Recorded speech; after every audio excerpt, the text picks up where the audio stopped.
এই মুহূর্তে আমরা দাঁড়িয়ে আছি কেষ্টপুরে আমরা সবাই পরিচালিত গণেশ পুজোতে।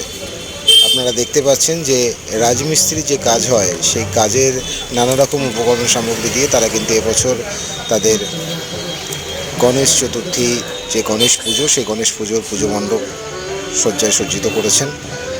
এবং এই যে থিমটি, এটি হচ্ছে যে একটি মন্দির তৈরি হয়েছে এবং সেই মন্দিরটি অসম্পূর্ণ অবস্থায় তৈরি রয়েছে এবং সেখানেই গণেশ পুজো হচ্ছে। তাই গণেশ পুজো করতেই হবে, তাই গণেশ মন্দির অসম্পূর্ণ অবস্থায় কিন্তু তার মধ্যেই চলছে গণেশ পুজো।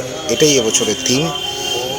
আপনারা দেখছেন ভেতরে নানা রকম কিন্তু লোহার রড দিয়ে যেরকম কলম করে সেই কলমের যে বেস ইয়েগুলো বানায় সেগুলোর মধ্যে যে রডগুলো থাকে সেগুলো, এবং বাঁশের মধ্যে তারা কিন্তু নারকেল দড়ি ব্যবহার করেছে এবং নারকেল দড়ি দিয়ে একটা নতুন সুন্দরভাবে তৈরি করার চেষ্টা করেছে এবং লাল এবং সাদা কনসেপ্টটাকে তারা রেখেছে যাতে একটু মানুষের চোখে লাগে, যাতে মন্দিরের এই অবস্থা সেখানে পুজো করতে হবে। এই যে ছোটো বেলিটি, এখানে কিন্তু একটি ছোট্ট গণেশ মূর্তি তারা রেখেছে এবং বড় মূর্তিটা তারা পেছন দিকটায় রেখেছে। এবং আমরা যেটা দেখলাম উপরে চাঁদোয়া টাঙানো, দেখতেই পাচ্ছেন কতটা সুন্দর করে সাজিয়ে তুলেছেন তারা এবছরের পুজো মণ্ডপ।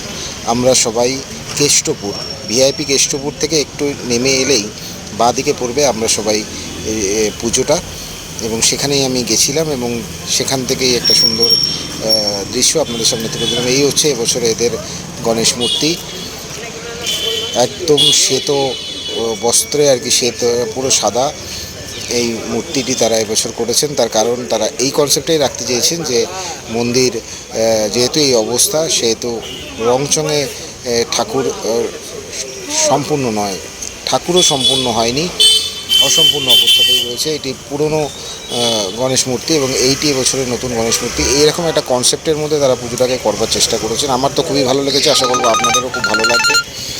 তাই সকলকে আমরা আসার জন্য আহ্বান জানাচ্ছি। আপনারা সকলে আসুন, দেখুন, সকলে আসুন এবং দেখুন। এবং প্রচুর মানুষ আসছেন, প্রচুর মানুষ দেখছেন এবং প্রত্যেকেই ভালো বলছেন।